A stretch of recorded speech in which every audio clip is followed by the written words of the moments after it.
So this movie, the Dune Part 1, is beautifully shot, I would say. Just gorgeous landscape. Every almost every shot you could take a still picture of and put it on your It, wall. yeah, You it'd know, still look like cool on it your would still wall. look cool on your wall. And that Yeah, is like a true sign of a true, you know, work of art. filmmaking work of art.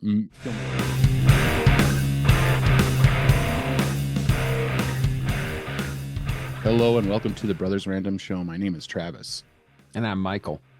and we are two ordinary brothers discussing extraordinary ideas and some random shit. So the topics on this show range from theology, masculinity, stories, movies, philosophy, pop culture, and many other subjects. We often talk about the people we admire and the wisdom they share. People such as Dr. Jordan B. Peterson, who we believe is the sage of our time. Michael, why are we here? Today we are discussing Dune Part 1.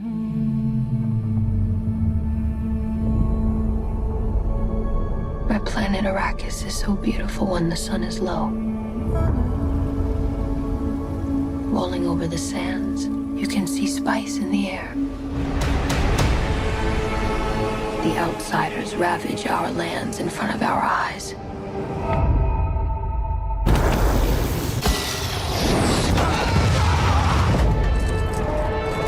Their cruelty to my people is all I've known.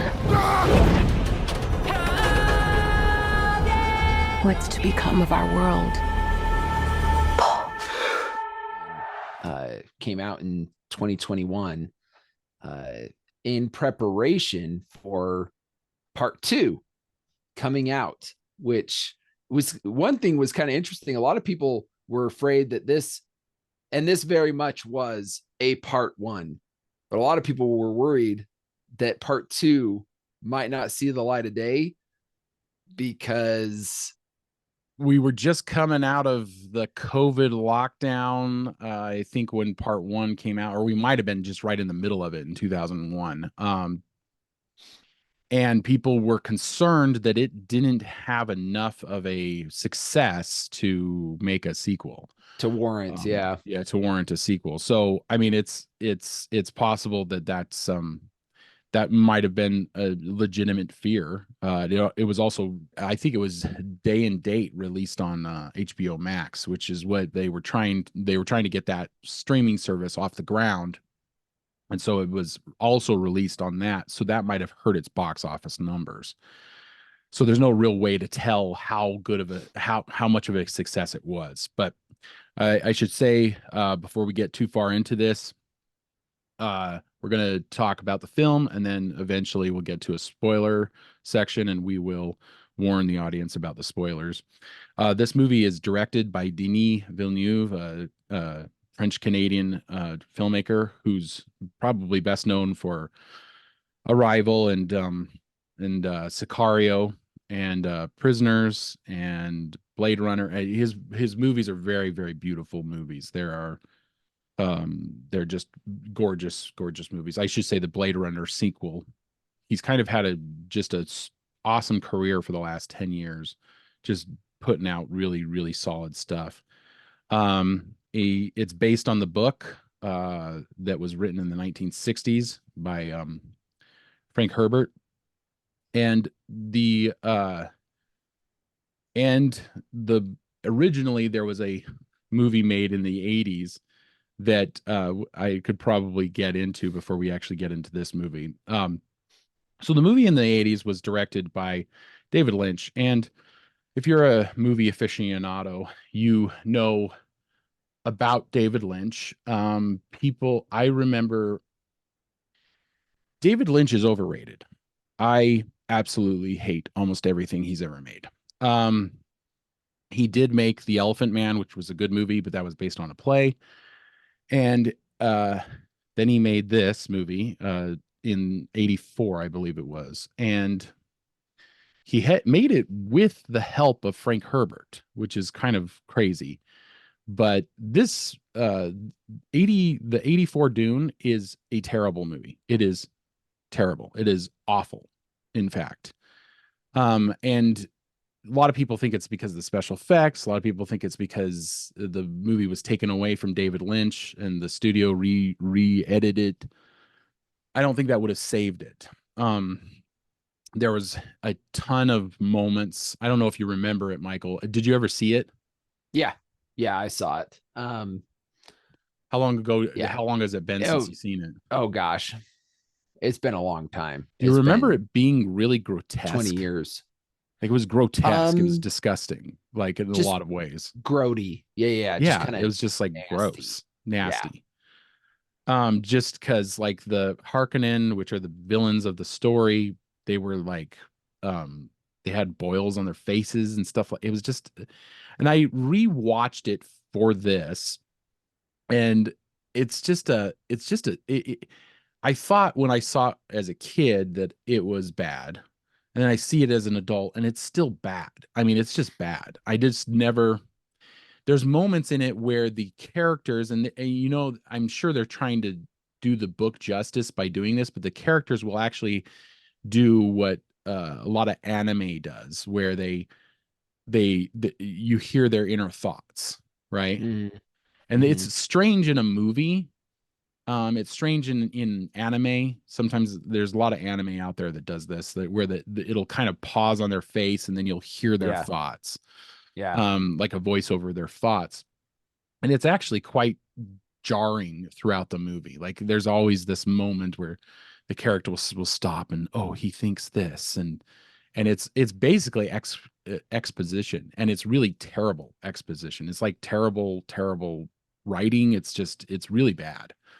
So anyway, I rewatched it for this, and I saw it as a kid, and both times I didn't like it. And and I think Frank Herbert, he died 2 years after this was made, so he did see a film version of his book, but he also saw it like it was not a success. It was considered a flop.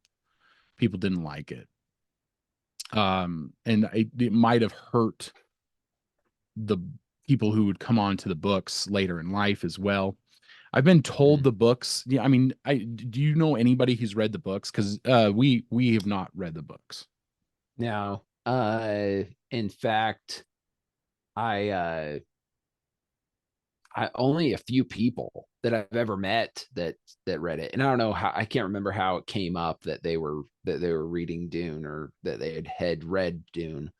Um, but I did. I will tell you, I played a little game that was it was a strategy game where Video game, it was video like game. Dune. Yeah, those It were was popular. Yeah, Dune 2000 yeah. was the name of it. I think it came out in 2000. The one That's that how came old it before, was. I believe, I was doing some research on this. I believe the one that came right before Dune 2000 was the more popular game. The Oh yeah. 2000 Okay. one wasn't as popular, but you remember playing that, huh? Yeah, yeah. Yeah, and Interesting. it you're you're building like armies and stuff like Okay. that. And you have So it's to not a have, first person shooter or anything like that. It's no, it's no, a it's a strategy. strategy game. Oh, interesting. Um I thought the story was pretty interesting. Hmm. Um just how it kind of Did it went have like throughout, but did it have the main character from the books, the Paul Atreides? no, it Oh, okay. didn't. No, it It was just focused on the houses. oh, okay. There were Interesting. just different houses Hmm. that you would play one of the houses and Interesting. or like a mercenary for the house, and they had you go and do these missions and stuff. Yeah. So Hmm. it was kind of fun, but yeah, the books, I never really knew anybody that read or very few people that read the books. Yeah. Um and so Did you even ever make though the attempt? Did you ever make the no, attempt to read the books? I've no, been I'm told they're extremely dense, like a lot of kind of lore. hard to read. Yeah, Yeah. like hard to read. I mean, I've never read them. So your exposure, most of your exposure is the game and the movie in the original movie, 84 movie, and my exposure is the 84 movie. And then I went in film school. I have to say this. I was talking to a guy, and he was uh we were talking about David Lynch, and he was all about David Lynch's genius and stuff like that. He's like, it's all metaphor, and it's all like, everything he makes is metaphor, man. And if you're not getting it, you're not smart enough to get his movies, man, and that kind of thing. And I was just like, okay, but shouldn't we be focused on trying to make a good story at first and foremost? Like when your metaphor like overpowers your story, then and so David Lynch is really famous for Twin Peaks. That was a big deal back in whenever in the early 90s when that came out. And so but I think he's overrated, and honestly and that might be like a little film sacrilege to say that he's overrated, but he is definitely overrated. I have other than The Elephant Man, I don't think I've seen a movie that I've enjoyed of his. Um because they're really artsy style, and they have like really weird things that happen. Well, this Dune Part 1 was very artsy. Yeah, but I'm talking about like it's a difference between what moves a story along and what stops a story and puts something out there that almost makes no sense until right. you know I don't know. That's when you when I say so. This movie, the Dune Part 1, is beautifully shot. I would say, just gorgeous landscape. Every almost every shot you could take a still picture of and put it on your It, wall. yeah, it still look Like cool on it your would still wall. look cool on your wall, and that Yeah, is like a true sign of a true, you know, work of art. filmmaking work of art, filmmaking. Whereas the one that Lynch made, if you did the same thing, it would be they're just like grotesque images, and you're Yeah. just going, what? Like this is anyway. It was a rough movie to go back through, I guess I should say. Um, so uh, I guess Well, getting into this movie, Part 1. Um, I mean, I saw it in IMAX in 2021. I made the trek. There were yeah. people sitting in there with masks on. Mhm. That was the a time frame that The and time. Yeah. when I saw it, my first thought, and this is maybe a little sacrilege too, but my first thought was that it reminded me of how I felt when I saw Lord of the Rings. When I saw the first Lord of the Rings, it was like a visual feast that my mind had never seen on film before. Uh-huh. And this is kind of how I felt about this. It was like this is such visual beauty, and I've never seen anything like it. And that's what I really Mm. love about this movie. I it's funny because I there I I don't know. I've heard some critique of it being slow. Yeah. Um and the first time watching, I could kind of see that. I was like, okay, it's a slow burn, strap in for a slow burn kind of thing. But then watching it again, I felt like it was less of a like it was less slow to me the second time watching it, which is kind of weird to think about, but I think it was just because I was just okay with enjoying the spectacle of it, Mm. the art of it, right? Yeah. Yeah. And if you kind of strap yourself in and just, okay, I'm ready for the art of this Hmm. movie, rather than, okay, well, get on with it, right? Yeah. Yeah. Get on What's with the happening story. next? Yeah. What's really going on here? Like let's move, let's go. Um, Especially now in our day and age, it's like instant everything. It just Yeah. uh I it think was kind of it's nice. okay. It makes for a long movie, but I think it's okay to have those kind of slower, drawn out moments where you're like, what is this? I mean, there's a lot of moments in it where there's dreams sequences, and a lot of the time you're kind of rolling your eyes because they're repetitive, but at the same time, it's very beautiful. And I think Mm, that's what uh Denis Denis Villeneuve was going after. I hope I'm pronouncing his name right, but I think that's what he was going after because he was meticulously showing like these slow motion dream sequences yeah. because I guess in the book like the main character is very he's got like some kind of telepathy of some kind. And Mm. so Mm. anyway, I mean, I guess we could just kind of go through the plot real quick. This is in the future. There's many different It's houses. it's a universe that has nothing to do with Earth, right? Yeah, I don't think it does. I'm kind of assuming that it's a galaxy or universe that has nothing to do. Yeah. Um, This book was actually this considered inspiration for Star Wars too. So, I mean, George Lucas had been reading it or something along those lines. Um, Interesting. so the book comes out in 1965, I believe is the year. Uh, it's essentially about the struggle for power. There is an emperor that rules the galaxy, and he's a jealous emperor.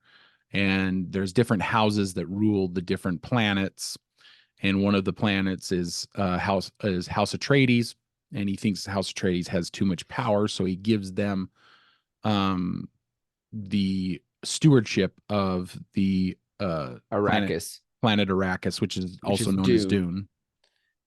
And so planet Arrakis becomes this because it has spice mineral that is integral to galactic travel.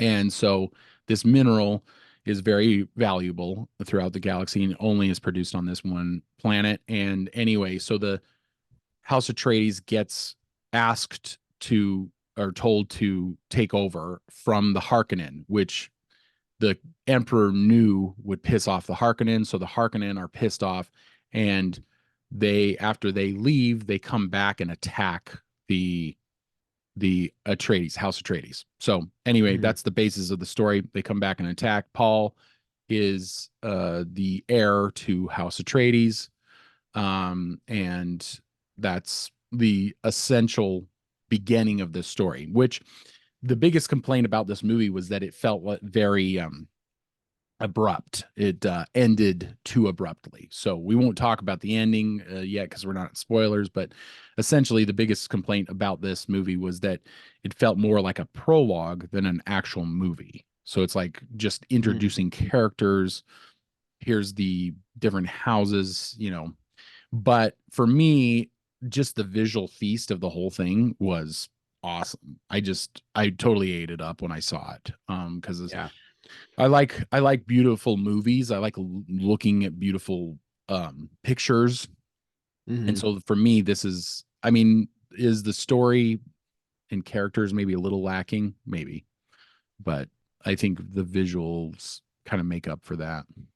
I felt like the cast was really good. Like the on-star cast was and some superb acting from guys like Josh Brolin.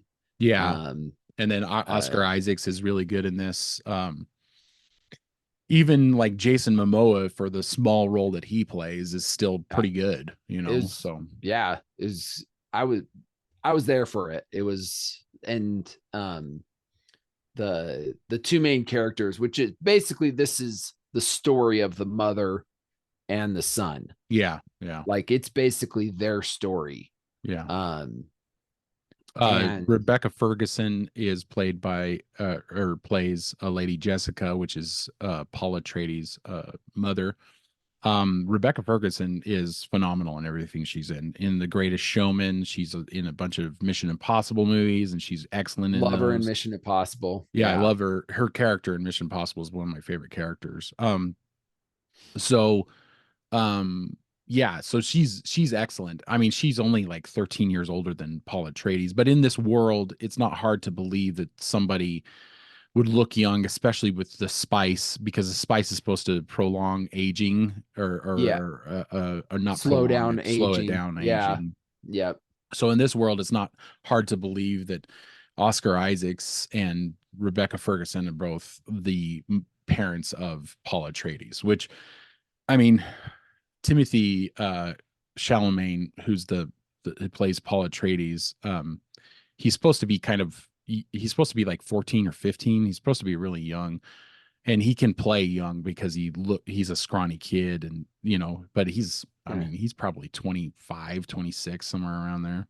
Yeah. So, but he can play young, but and Rebecca Ferguson is not very old. She's only in her 30s. So, but yeah, it's But a some of the acting just top notch top and notch. Yeah. really good. Well, and So, I've been told everything online that I've read about this has basically said that this is the adaptation that the fans of Dune were waiting for, because it's so well um they're true to everything in the book. mhm. So Lady Jessica is part of a order, like a religious order called the Bene Gesserit, and she has powers like telekinetic powers or something, to Yeah. talk to people with, they call it the voice, and it's basically to command people to do things for them.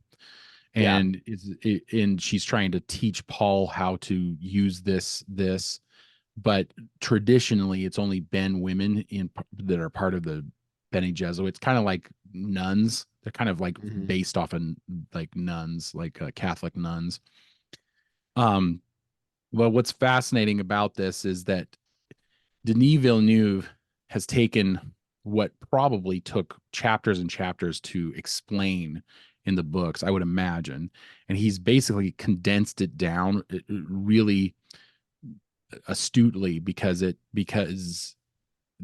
way they do it, like at the very beginning, he wakes up and he comes to breakfast, and he's having breakfast with his mother, and she's just kind of talking with him about what they have to do today, and he asks for a glass of water, and she says, well, make me give you the glass of water. So it's this very simple scene that establishes her character, his character, and the power that they share together.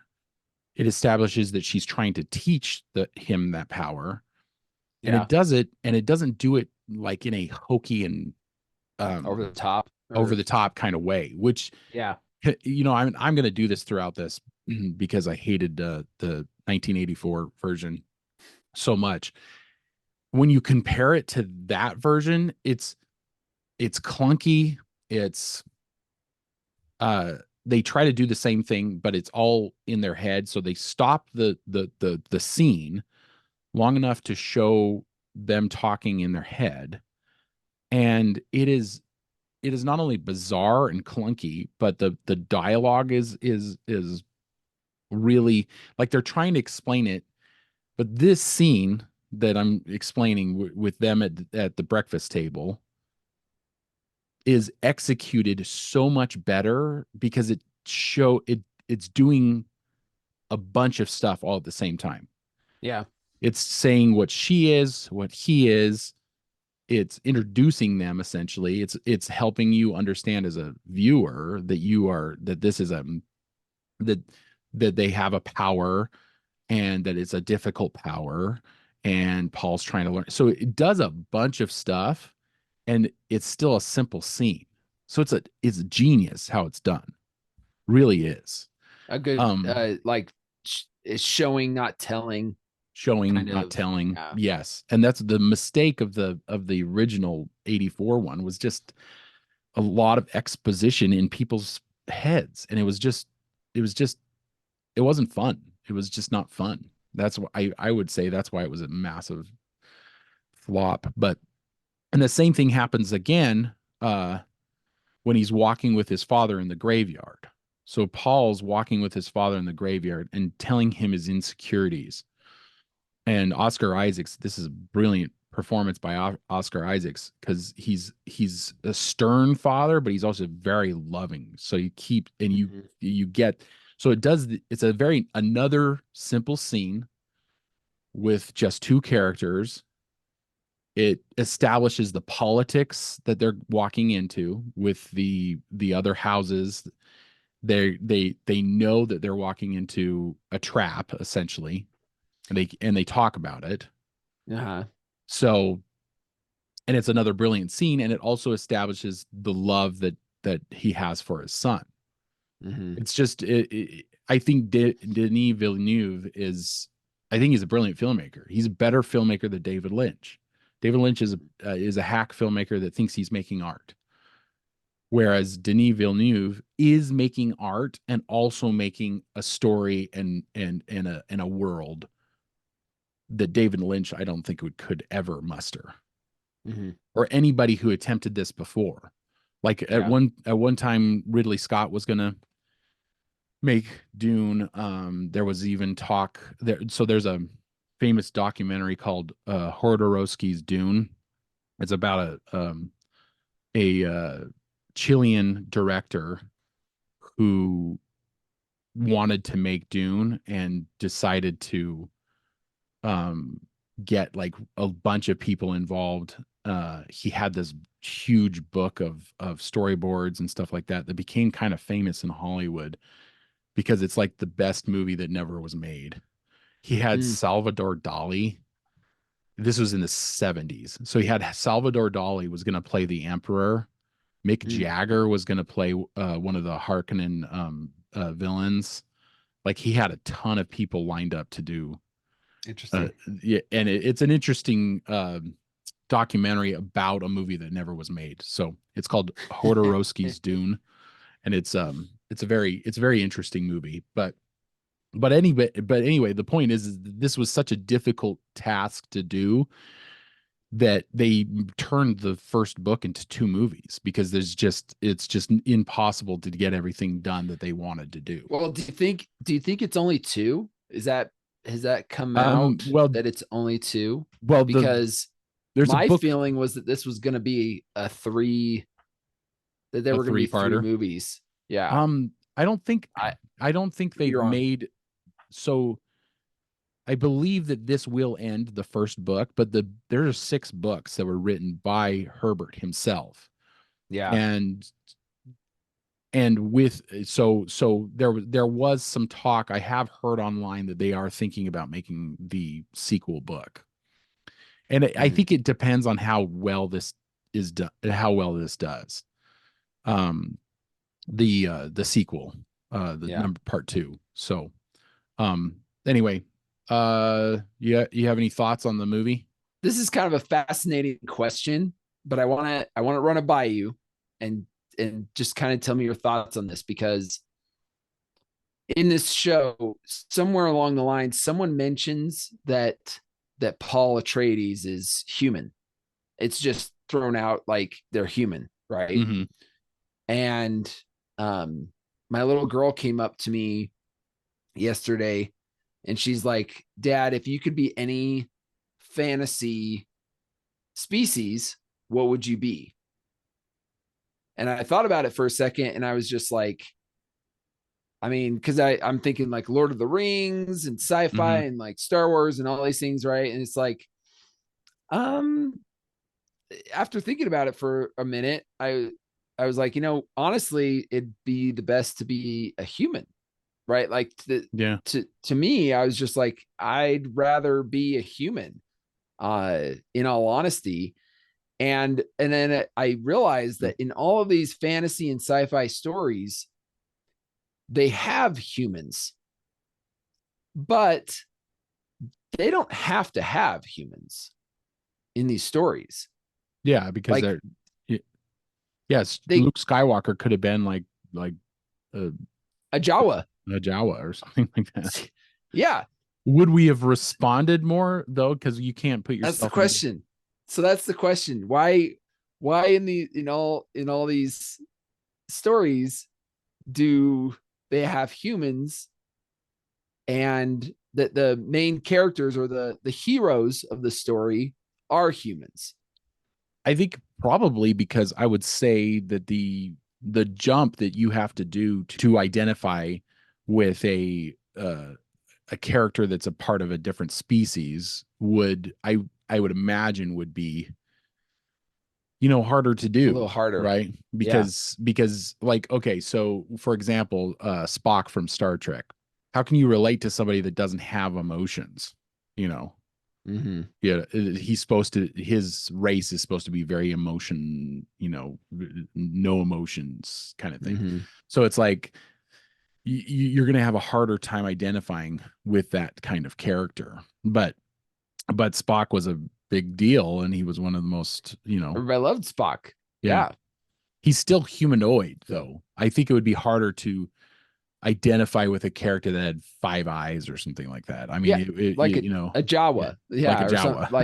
like it's Yeah. um It's an it interesting thought exercise, I guess. And so it made you think, like you were probably you were watching this movie going, what they well don't I they have just different species, but they don't I don't think they really talk that much about them. I mean, the yeah. David Lynch movie actually had an alien in it, squid looking thing alien in Yeah. Well, and then there was it. it was like a dog or something, but it looked like a spider. Mm. You remember that scene where Yeah, the Harkonnen the had it. Yeah, the, it was a creature that they had. the Benny Jesuit mother was coming into the Yeah, Harkonnen and they were gonna do a deal. and And she there's like this spider that like yeah, runs off like a dog. And so I mean there was little hints here and there that of there these might other be other species and stuff. species. Yeah. But it was just a thought that I kind of had randomly. I was like, Aragon's the hero uh of Lord of the Rings. Now, I mean, the hobbits are Heroes as well. hero, but like they're human, but a little like little people humans. I Yeah. don't know. Um, but they always have a human that's part of the story, that's part of the hero's story. Mm-hmm. And I mean, I guess the obvious answer is, well, we're human, so we would want to see ourselves in the Yeah. hero's Yeah. story.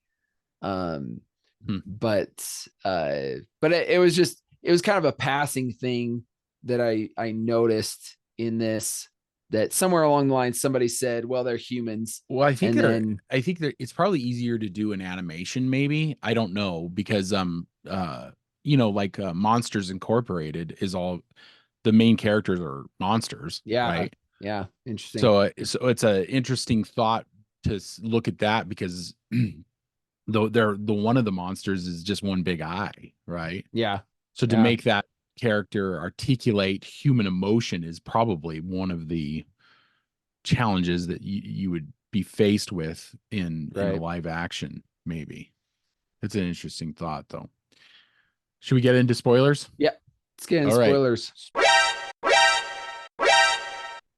So in this movie, there's characters die that it feels like they probably could have. There are bigger characters in the book than they are in this movie, because they probably didn't have the time to spend on them. But Jason Momoa's character dies. He immediately, with very little like not very many scenes, um, he makes you like him. Mhm. But I mean, with maybe one or two more scenes, you would have actually had like an emotional reaction to him dying. But Ah, you I see. get, but But you you get, kind of just, it's kind of just like, all right, well, yeah, this character, but Jason's out. yeah, Jason's out. He's not coming back for the sequel. Yeah. Um, I don't know. I mean, that for me, that's that may be an issue for this movie, along with the very abrupt ending, because it is based on a book and they are doing two parts to the book. Um, you know, the ending, they should have had a softer landing on the ending. That's my biggest complaint of this movie, is that. And maybe that the main character isn't all that charismatic. charismatic. Softer landing. What do you mean? Well, okay, so it's abrupt. It's they get Paul Atreides gets in with the indigenous people of Dune, which are the Frey, and Freeman. Freeman, sorry. And he proves himself worthy of their help or something along those lines. And it falls flat because most of the time you want resolution, and there's almost no resolution in this. And basically I find it irritating that a movie can't stand with itself. And we get it. There's more to this story, and they're going to do more to this story. But what if this had been a massive flop? They would never have made a sequel to it. They never would have made a sequel. And that, I think that was actually one of the reasons I liked this more the second time, because I knew that it was going to end kind of abruptly. Yeah. Not a lot of these questions are going to get answered. And so going into it the second time watching it, I actually feel like I liked it more because you knew that the sequel is coming. Like the whole reason we're doing this is the sequel comes out in March. We're going to do a review on the sequel then, and we know that that's coming. So that's what makes this maybe a little bit more digestible, because 2021 we didn't know that we would have a sequel. Because it was I think it was right on the cusp as far as it making back its money, because what had happened, because they released it, COVID's going on, some of the countries opened back up, some of it hasn't. A lot of shit was going on at the time, and so it's hard to tell if this was a success, but it was enough of a success that they gave the sequel a green light, which I'm grateful that they did, because I think it does make it more enjoyable if you know that there's an end point to it. So that definitely, I remember being a little disappointed by the ending when I walked out of the movie theater. I'm with you on some of I did feel like they killed off a lot of these characters really quickly. Too soon, probably. Very great actors, great, performances, and you just didn't see much of them. Josh Brolin only has a few lines. It's just one of those things where I would argue we have not seen his character die, though. Oh, have we not? Wait a minute. He's coming back for the sequel. Oh, yeah. Okay, right. So unequivocally, Jason Momoa's character did die. Yes, did die. And Oscar Isaacs, yeah.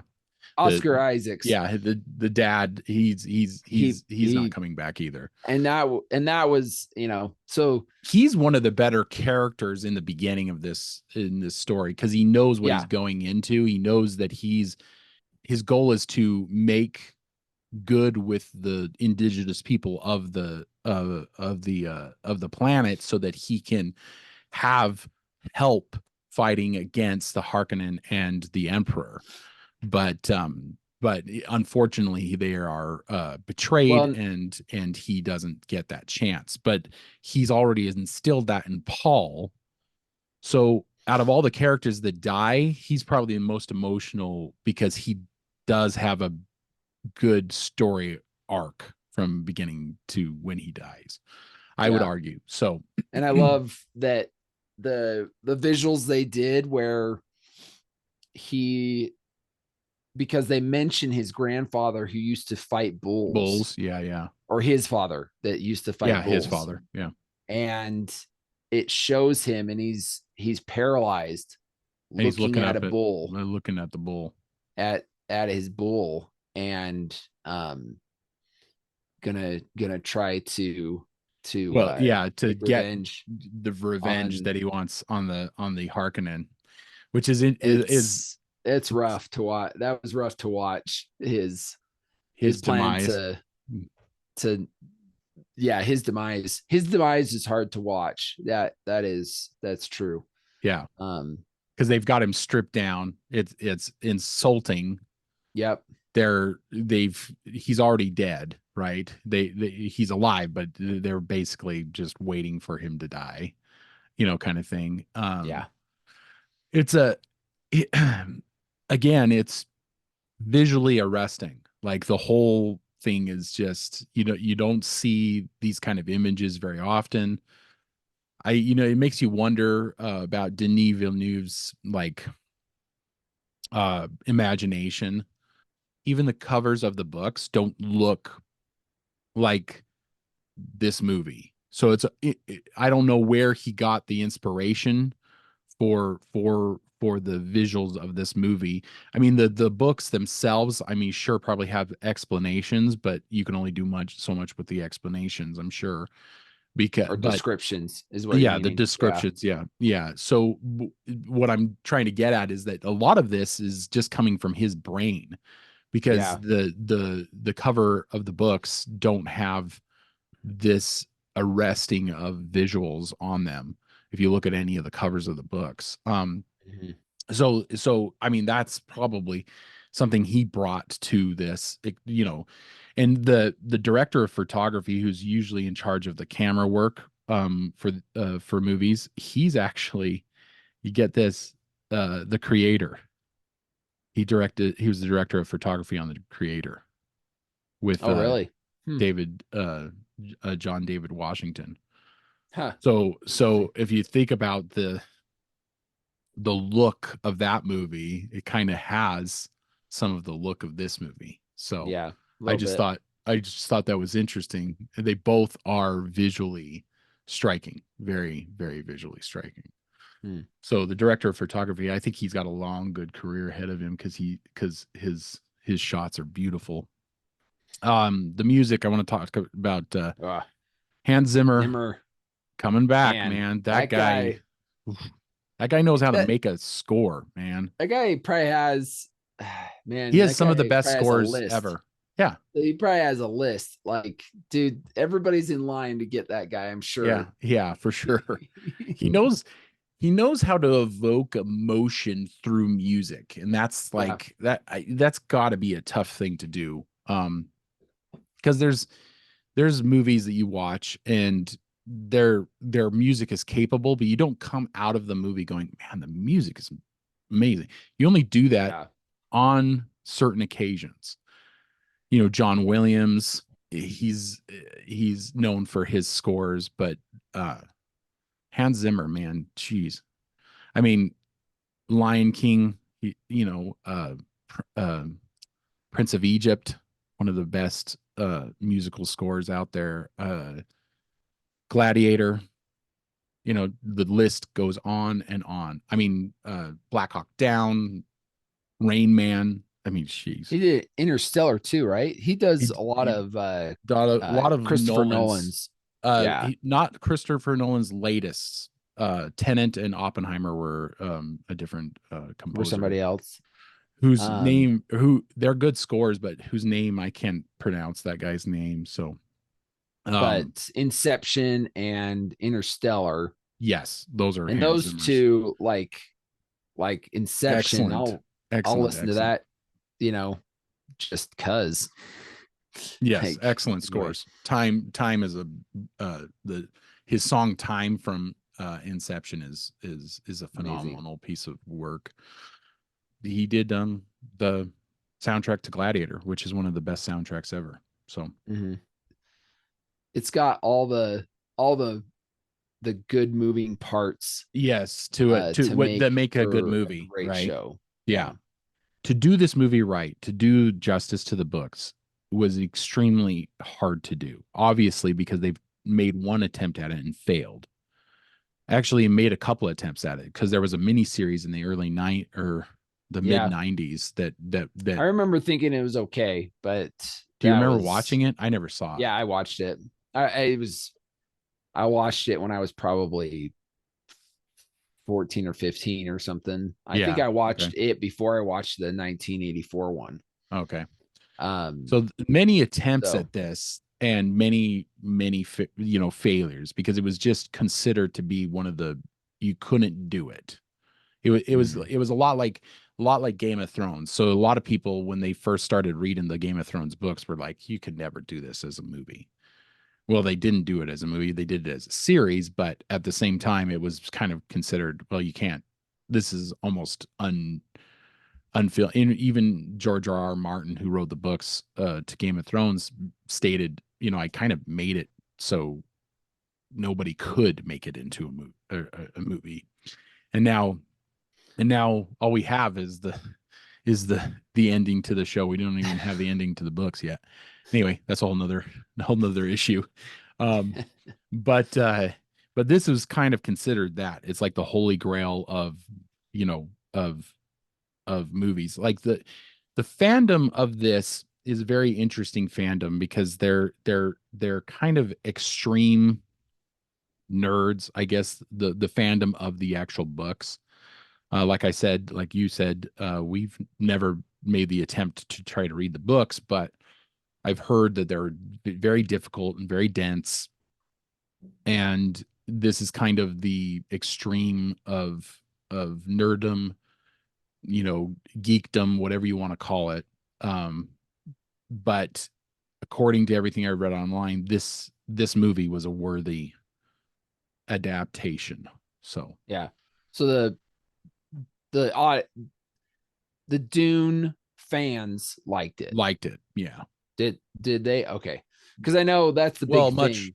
much like the Lord of the Rings fans, the original Lord of the Rings, Lord of the Rings fans had issues with it, because, like, I remember talking to a guy in a hallway in college about it, and about the Lord of the Rings, and he was complaining that Tom Bombadil wasn't in it. I was Wasn't like, it? Tom Bombadil has almost nothing to do with the rest of the plot. I can understand why they took him out. And everybody loves that section of the books, because Tom Bombadil, it's all like singing and eating, Yeah. and like they're just Yeah. partying with Tom Bombadil. Yeah. Um, yeah, so there's those fans who are like, just like, you'll never, I'm such You'll a fan never of this please movie. them. You'll never Like please that's them. the thing. Yeah. I just there's Yeah. a lot of people, yeah, they love the books and you'll probably never please them. Yeah. Yeah. Um I mean, you can do the best that you can, but it's a lot of people just don't realize it's a different beast. Yeah. Yeah. You're putting it on the big screen is a different beast. So So uh it's very passive. Films are passive. You watch them, you are not active in them. mhm, Games are active, books are active. Books are active because you are actually, just through a description, you are coming up with the visuals in your head. yeah. And that's the thing about movies, is they're very passive. You're doing almost the same thing.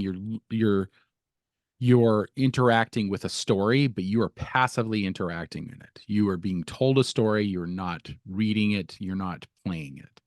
And that is, for some people, like real intense book lovers, they'll prefer a book over a movie, because the details are immense, right? Mhm. I prefer movies over books. Uh and then there's people who prefer gaming, where you're interacting throughout, and they don't even Mhm. watch movies. They spend all their time gaming. So it's just a preference, a human preference, I would say. Let's Yeah. talk a little bit about philosophy, because we talk a lot about philosophy a lot of the time. I mean, what do you think of the this is kind of the hero's journey. Um I did watch a video on Frank Herbert, where he explains that I think in the later books, uh, Paul becomes corrupted by power, because Mhm. Frank Herbert was extremely interested in power when he wrote Yeah. the books. And what he wanted to show was this guy was going to become a messiah, which is what the next book is called Dune Messiah. And he was going to unite all the, tribes on the planet, and he was going to take down the emperor and all this kind of stuff.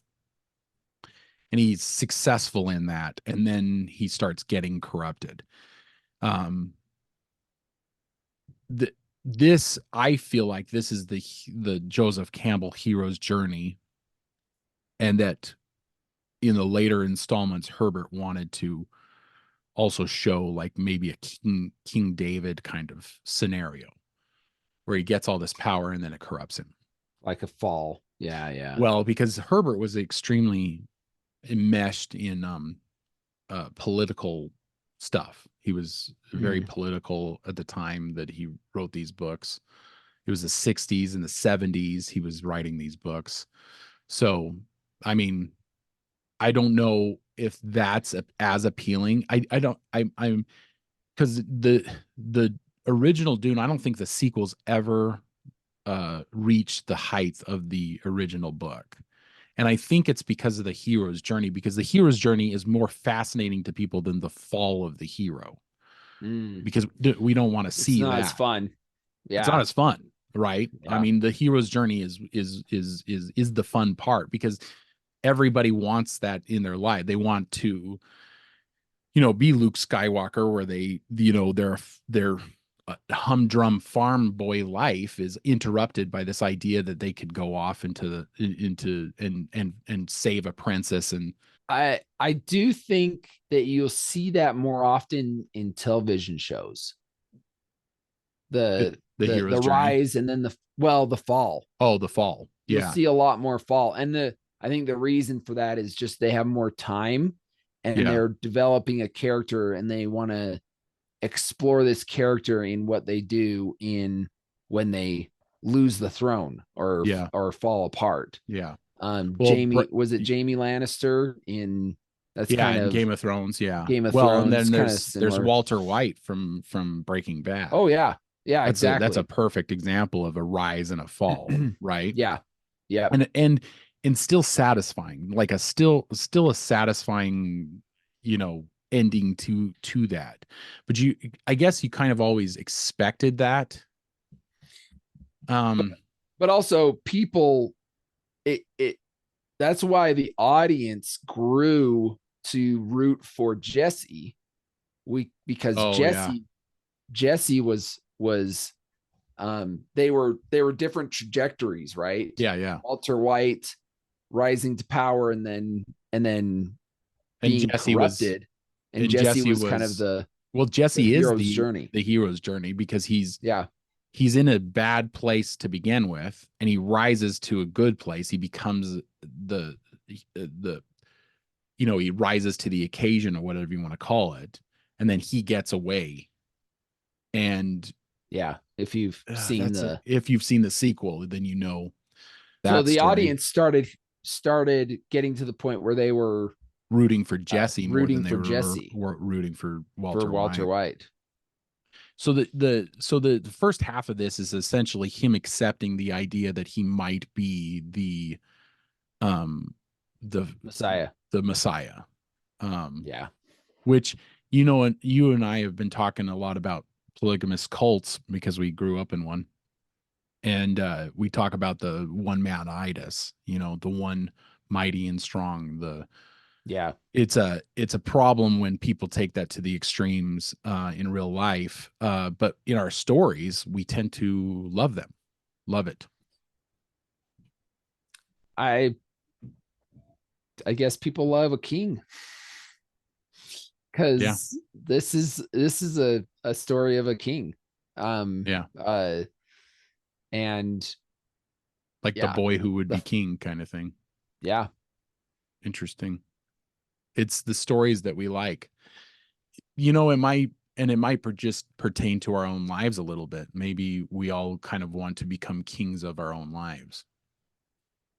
Yeah, did you watch the interview with Joe Rogan and Guy Ritchie? Oh yeah, where he talks about King Arthur. He talks about King Arthur. Yeah. Where he's talking about taking that sword, taking Excalibur is you taking back your power over your own life, or it's symbolizing that.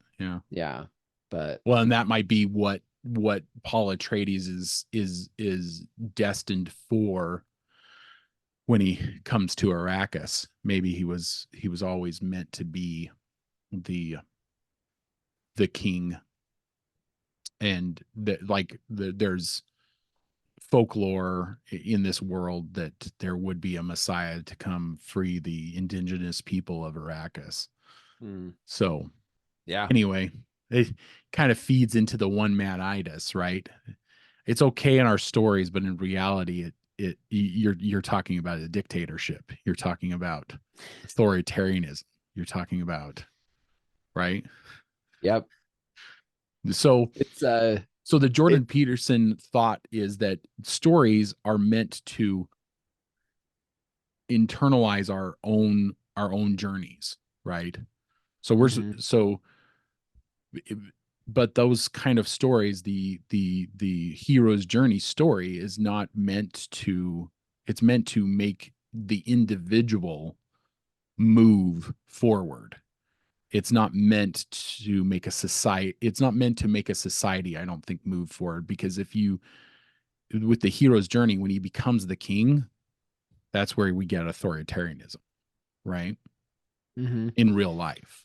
So maybe it's not meant for the society in as a whole. It's just meant for each individual person. That's where Jordan Peterson comes in and says, if we all do well individually, then we all collectively flourish. I wonder if that has anything to do, because the story of I believe it's Samuel. Yes, God tells Samuel that the people need to have judges, but they actually ask for a king. And God tells Samuel that the people have not rejected thee, they have rejected me. I'm wondering if there's any connection, right? Where to the hero's journey and when they're doing good inside, connecting to a higher power, the fear of the law or the king ruling over them isn't their motivation. Their motivation is to do good. I don't know, a slaved people want a king, maybe. And people who want to take responsibility for themselves are the ones that can just connect to the higher power. And I don't know. It's just move through the hero's journey. No, I think you're onto something there, because if you're accepting responsibility for your actions, then you want the hero's journey for yourself. You want to become the hero of your own story. Yeah. Whereas people who don't accept responsibility for themselves, they want to bring about a king to rule over them. Yeah, and it's all or that safety thing, right? So they want the safety of safety, telling somebody else, you're in charge, tell us what to do. Yeah. Versus taking on their own responsibility for themselves. That is an interesting concept, and science fiction might be the best way to tell it. Maybe the book is worth reading, or legends. Legends. We will be doing a review for the sequel, part 2, probably sometime in March. So stay tuned for that, audience. Check us out on social media. We're on Spotify and Apple Podcasts. Just look for the Sword in the Skull. If you're only listening to this, we would appreciate you going to our YouTube channel and pressing like, share, and subscribe. There's all those begs. Thanks for that, brother. Keep reading, keep listening, keep watching, learn more. We'll see ya. See ya.